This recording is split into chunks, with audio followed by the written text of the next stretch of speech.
ನಮ್ಮ ಕರ್ತನಾದ ಯೇಸುಕ್ರಿಸ್ತನಲ್ಲಿ ಪ್ರಿಯರಾದ ದೇವಜನರೇ, ನಮ್ಮ ಕರ್ತನಾದ ಯೇಸುಕ್ರಿಸ್ತನ ಅತ್ಯಧಿಕವಾದ ಕೃಪೆಯು ಸಮಾಧಾನವು ತಮಗೂ ತಮ್ಮ ಕುಟುಂಬದ ಪ್ರಿಯರೆಲ್ಲರಿಗೂ ಹೆಚ್ಚಾಗುಂಟಾಗಲಿ. ಹೃದಯಂಗಮ ಮಾತೆನ್ನುವ ಮುಂಜಾನೆ ವಾಕ್ಯದ ಅಂತ ಸರಣಿಯಲ್ಲಿ ಈ ತಿಂಗಳು ನಾವು ದೇವರು ನಂಬಿಗಸ್ತನ ಎನ್ನುವಂಥ ಶೀರ್ಷಿಕೆಯಲ್ಲಿ ದೇವರ ವಾಕ್ಯವನ್ನು ಧ್ಯಾನಿಸ್ತಿರುವಲ್ಲಿ ಈ ದಿನ ನಾವು ಧ್ಯಾನಿಸುವಂಥ ದೇವರ ವಾಕ್ಯದ ಭಾಗ ಕೀರ್ತನೆಗಳು 89ನೇ ಅಧ್ಯಾಯ 24ನೇ ವಚನ. ಕೀರ್ತನೆಗಳು 89:24. ಆದರೆ ನನ್ನ ಪ್ರೀತಿ ಸತ್ಯತೆಗಳು ಅವನೊಡನೆ ಇರುವವು, ನನ್ನ ಹೆಸರಿನಿಂದ ಅವನ ಕೊಂಬು ಎತ್ತಲ್ಪಡುವುದು. ಈ ವಾಕ್ಯವನ್ನು ಗ್ರಹಿಸೋದಕ್ಕೆ ನಾವು ಶಕ್ತರಾಗುವಂತೆ ದೇವರು ತಾನೇ ತನ್ನ ಆತ್ಮನ ಮೂಲಕ ನಮಗೆ ತನ್ನ ವಿಶೇಷವಾದ ಗ್ರಹಿಕೆಯನ್ನು ಅನುಗ್ರಹಿಸಲಿ. ಕರ್ತನಲ್ಲಿ ಪ್ರೀತಿಗಳು ದೇವಜನರೇ, ನಾವು ಕಳೆದ 2 ದಿವಸಗಳಿಂದ ನಾವು ಧ್ಯಾನಿಸ್ತಿರುವಂತೆ ಕೀರ್ತನೆ 89 ಇದು ದೇವರ ನಂಬಿಗಸ್ತಿಕೆಯನ್ನು ಅತಿ ಹೆಚ್ಚು ಬಾರಿ ಉಲ್ಲೇಖಿಸುವಂಥ ಅಧ್ಯಾಯ. ಒಮ್ಮೆ ಆತನನ್ನು ನಂಬಿಗಸ್ತನೆಂಬುದಾಗಿ ಕರೆದು ಆತನ ನಂಬಿಗಸ್ತಿಕೆಯನ್ನು ಇನ್ನು 7-8 ಸತಿ ಅದು ಉಲ್ಲೇಖಿಸ್ತದೆ. ಈಗ ನಾವು ಓದಿದ ವಾಕ್ಯ ಭಾಗದಲ್ಲಿಯೂ ಈಗ ಇಲ್ಲಿ ದಾವಿದನು ಎಂಬುದಾಗಿ ಹೇಳಿ ಯೇಸುಕ್ರಿಸ್ತನ ಕುರಿತಾಗಿ, ದಾವಿದ ಕುಮಾರನಾದ ಯೇಸುಕ್ರಿಸ್ತನ, ದಾವಿದನ ಸಂತತಿಯಲ್ಲಿ ಬಂದವನಾದ ಯೇಸುಕ್ರಿಸ್ತನ ಕುರಿತಾಗಿ ಇದು ಮಾತನಾಡ್ತದೆ. ಯೇಸುಕ್ರಿಸ್ತನ ಮೇಲೆ ಭೂಮಿಯಲ್ಲಿ ಮನುಷ್ಯನಾಗಿ ಹುಟ್ಟಿ ಬಂದ ದೇವರ ವಾಕ್ಯವಾಗಿರುವಂಥ ಯೇಸುಕ್ರಿಸ್ತನ ಮೇಲೆ ದೇವರ ನುಡಿ ಹೀಗಿದೆ, ಆದರೆ ನನ್ನ ಪ್ರೀತಿ ಸತ್ಯತೆಗಳು ಅಂದರೆ ನನ್ನ ಕೃಪೆ ಮತ್ತು ನಂಬಿಗಸ್ತಿಕೆಯು ಅವನೊಡನೆ ಇರುವವು, ನನ್ನ ಹೆಸರಿನಿಂದ ಅವನ ಕೊಂಬು ಎತ್ತಲ್ಪಡುವುದು ಎಂಬುದಾಗಿ ದೇವರಲ್ಲಿ ಹೇಳ್ತಿದ್ದಾನೆ. ಈ ಅಧ್ಯಾಯದ 19ನೇ ವಚನದಿಂದ 29 ವಚನಗಳ ತನಕ ಯೇಸುಕ್ರಿಸ್ತನ ಕುರಿತಾಗಿ ದೇವರು ಏನೇನೆಲ್ಲ ಮಾಡಲಿಕ್ಕಿದ್ದಾನೆ ಎನ್ನುವುದನ್ನು ನಾವು ವಿವರವಾಗಿ ಓದ್ಬೋದು. ಆತನ ಆಳ್ವಿಕೆ ಹೇಗಿರ್ತದೆ ಎಂಬುದನ್ನು ಆತನು ಸ್ಪಷ್ಟವಾಗಿ ಹೇಳ್ತಾನೆ. ಆದರೆ ಏತಾನನೇ ಅಧ್ಯಾಯ ಬರೆಯುವಾಗ ಈ ಅಧ್ಯಾಯದ 19ನೇ ವಚನದಿಂದ 29ನೇ ವಚನಗಳ ತನಕ ನಾವು ಗಮನಿಸಿದಾದರೆ ಯೇಸುಕ್ರಿಸ್ತನಲ್ಲಿ ತಂದೆಯಾದ ದೇವರು ಮಾಡಲಿಕ್ಕಿರುವಂಥ ಕಾರ್ಯಗಳನ್ನು ಆತನು ಸ್ಪಷ್ಟವಾಗಿ ಇಲ್ಲಿ ಅನೇಕ ಸ್ಪಷ್ಟ ನುಡಿಗಳಿಂದ ಆತನು ಮಾತನಾಡ್ತಾನೆ. ಇಲ್ಲಿ ಬರೆದದೆ, ಆ ಕಾಲದಲ್ಲಿ ನೀನು ದರ್ಶನ ಕೊಟ್ಟು, ಅಂದರೆ ದೇವರು ಹಿಂದಿನ ಭಕ್ತರಿಗೆ ಕೊಟ್ಟ ದರ್ಶನ, ಅವರಿಗೆ ಕೊಟ್ಟ ಮಾತುಗಳನ್ನು ಇಲ್ಲಿ ಏತಾನನು ಉಲ್ಲೇಖಿಸ್ತಿದ್ದಾನೆ. ಒಂದು ವೇಳೆ ಅದನ್ನು ವೇಗವಾಗಿ ಓದುವುದಾದರೆ, ಒಬ್ಬ ಶಿವರನಿಗೆ ರಕ್ಷಾಬಲವನ್ನು ಅನುಗ್ರಹಿಸಿದ್ದೇನೆ. ಒಬ್ಬ ಶಿವರ ಯಾರು? ಯೇಸುಕ್ರಿಸ್ತನು. ಪ್ರಜೆಗಳಲ್ಲಿ ಒಬ್ಬ ಯವನಸ್ಥನನ್ನು ಆರಿಸಿ ಉನ್ನತ ಸ್ಥಾನದಲ್ಲಿಟ್ಟಿದ್ದೇನೆ. ಆತನು ಯಾರು? ಯೇಸುಕ್ರಿಸ್ತನು. ಉನ್ನತ ಸ್ಥಾನ. ಫಿಲಿಪಿ 2:9 ಹೇಳ್ತದೆ, ಅತ್ಯುನ್ನತ ಸ್ಥಾನವನ್ನು ಆತನಿಗೆ ಅನುಗ್ರಹಿಸಿದೆ ಎಂಬುದಾಗಿ. ನನ್ನ ಸೇವಕನಾದ ದಾವಿದನನ್ನು ರೋಮ 1:4 ಹೇಳ್ತದೆ, ದಾವೀದನ ಸಂತತಿಯಲ್ಲಿ ಹುಟ್ಟಿ ಬಂದವನು. ಹಾಗಾದ್ರೆ ನನ್ನ ಸೇವಕನಾದ ದಾವಿದನನ್ನು ಕಂಡು ಪರಿಶುದ್ಧ ತೈಲದಿಂದ ಅವನನ್ನು ಅಭಿಷೇಕಿಸ್ತೇನೆ. ಇಬ್ರಿಯ 1ನೇ ಅಧ್ಯಾಯದಲ್ಲಿ ಆತನ ಮೇಲೆ ಹೇಗೆ ಪರಮಾನಂದ ತೈಲದ ಅಭಿಷೇಕ ಆಯಿತು ಎಂಬುದನ್ನು ನಾವು ಓದ್ತೇವೆ. ನನ್ನ ಹಸ್ತವನ ಮೇಲೆ ಸ್ಥಿರವಾಗಿರುವುದು, ನನ್ನ ಭುಜಬಲವು ಅವನನ್ನು ಬಲಪಡಿಸುವುದು. ಹೇಗೆ ಆತನು ದೇವರಿಂದ ಬಲಗೊಳ್ತಾನೆ, ಆತನ ಮೇಲೆ ನೆಲೆಸುವಂಥ ಅಭಿಷೇಕದ ಕುರಿತಾದ ಸಂಗತಿಗಳು. ನಂತರದಲ್ಲಿ ಯೇಸುಕ್ರಿಸ್ತನ ಕುರಿತಾದ ಇನ್ನೂ ಅದ್ಭುತವಾದ ಮಾತುಗಳು. ವೈರ್ಯ ಕುತಂತ್ರ ಅವನಲ್ಲಿ ಸಾಗದು, ಯಾವ ಕೆಡುಕನು ಅವನನ್ನು ಕುಗ್ಗಿಸಲಾರನು. ಯೇಸುಕ್ರಿಸ್ತನನ್ನು ಕೆಡುವುದಕ್ಕಾಗಿ ಸೈತಾನನು ಶಿಲುಬೆಯಲ್ಲಿ ಪಟ್ಟ ಪ್ರಯಾಸ, ಆತನು ಭೂಮಿ ಮೇಲಿದ್ದಾಗ ಪಟ್ಟ ಪ್ರಯಾಸ ಅಷ್ಟಿಷ್ಟಲ್ಲ, ಸೈತಾನನ ಯಾವ ತಂತ್ರ ಕುತಂತ್ರಗಳು ಯೇಸುಕ್ರಿಸ್ತನಲ್ಲಿ ಏನು ಸಾಗಲೇ ಇಲ್ಲ. ಇದನ್ನು ದೇವರು ಮೊದಲೇ ನೋಡ್ತಿದ್ದಾನೆ.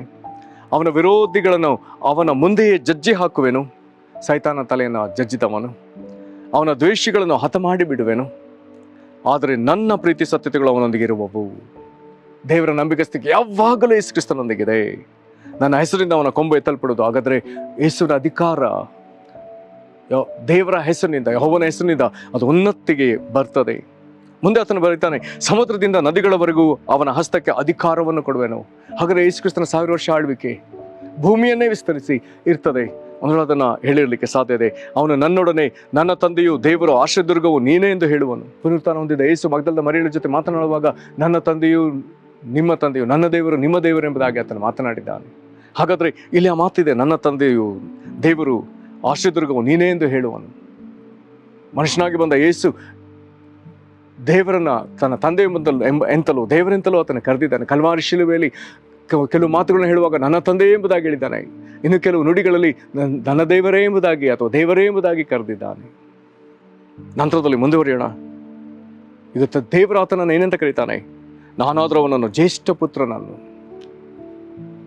ಎಲ್ಲಾದರೂ ಆತನೇ ಹಿರಿಯನವನಾಗಿರಬೇಕೆಂಬುದಾಗಿ ರೋಮ 8ನೇ ಅಧ್ಯಾಯದ 29ನೇ ವಚನ ಹೇಳ್ತದಲ್ಲ.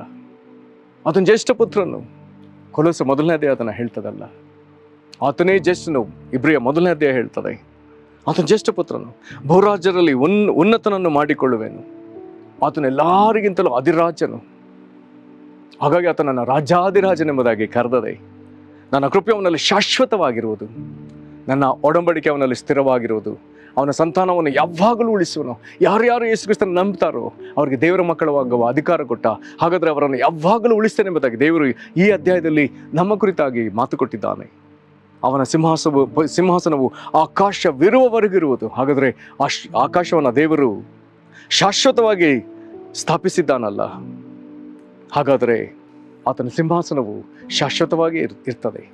ಕರ್ತನಲ್ಲಿ ಪ್ರೀತಿಯುಳ್ಳ ದೇವಜನರೇ, ಯೇಸುಕ್ರಿಸ್ತನ ಕುರಿತಾಗಿಯೂ ಆತನ ಮೇಲೆ ಆ ದೇವರ ನಂಬಿಗಸ್ತಿಕೆ ಏನೆಂಬುದನ್ನು ಅದ್ಭುತವಾಗಿ ಈ ವಾಕ್ಯ ಭಾಗಗಳು ನಮಗೆ ತಿಳಿಯಪಡಿಸ್ತದೆ. ದೇವರಿಗೆ ಸ್ತೋತ್ರ. ಹಾಗಾದರೆ ಯೇಸುಕ್ರಿಸ್ತನಲ್ಲಿ ನಂಬಿ ಆತನ ಕಲ್ವಾರಿ ಶಿಲುಬೆಯಲ್ಲಿ ತನ್ನ ರಕ್ತದಿಂದ ಸ್ಥಾಪಿಸಿದ ಹೊಸ ಒಡಂಬಡಿಕೆಯಲ್ಲಿ ಸೇರಿದವರು, ಆತನನ್ನು ನಂಬಿದವರು ಆತನ ಮಕ್ಕಳಾಗಿರುವಲ್ಲಿ ಆತನ ಮೇಲಿರುವಂಥ ನಂಬಿಗಸ್ತಿಕೆ ನಿಮಿತ್ತ ದೇವರು ನಿನಗೂ ನನಗೂ ಆತನ ನಂಬಿಗಸ್ತನಾಗಿದ್ದಾನೆ. ಆತನು ನಮ್ಮನ್ನು ಕೈ ಬಿಡುವ ದೇವರಲ್ಲವೇ ಅಲ್ಲ. ತಾನು ನುಡಿದ ಎಲ್ಲ ಮಾತುಗಳನ್ನು ತಪ್ಪದೆ ನೆರವೇರಿಸುವಂಥ ದೇವರಿಗೆ ಸ್ತೋತ್ರ, ಕರ್ತನಿಗೆ ಸ್ತೋತ್ರ. ನಮ್ಮನ್ನು ಆತನಿಗೆ ಒಪ್ಪಿಸಿಕೊಟ್ಟು ನಾವು ಪ್ರಾರ್ಥಿಸೋಣ. ದೇವರ ನಂಬಿಗಸ್ತಿಗಾಗಿ ಸ್ತೋತ್ರ ಹೇಳೋಣ. ಯೇಸುಕ್ರಿಸ್ತನ ಕುರಿತಾಗಿ ನಮಗೆ ಇಲ್ಲಿ ಬರೆಯಲ್ಪಟ್ಟ ಪ್ರತಿಯೊಂದು ನುಡಿಗಳಿಗಾಗಿ ದೇವರಿಗೆ ಸ್ತೋತ್ರ ಹೇಳೋಣ.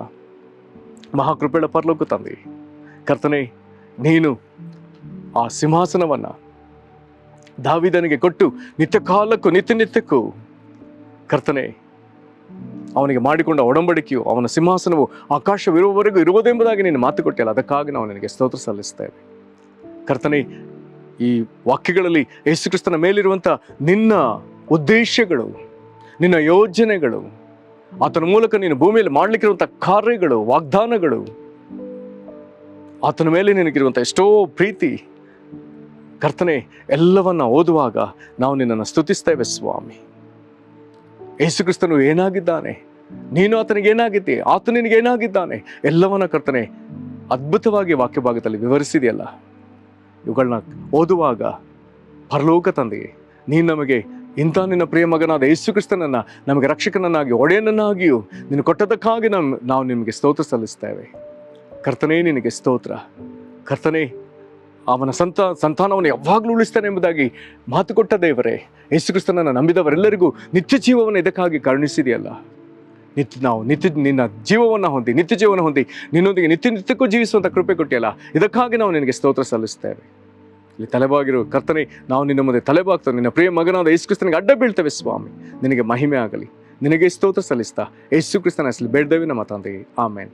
ಕರ್ತನು ನಿಮ್ಮನ್ನು ಆಶೀರ್ವದಿಸಲಿ. ವಂದನೆಗಳು.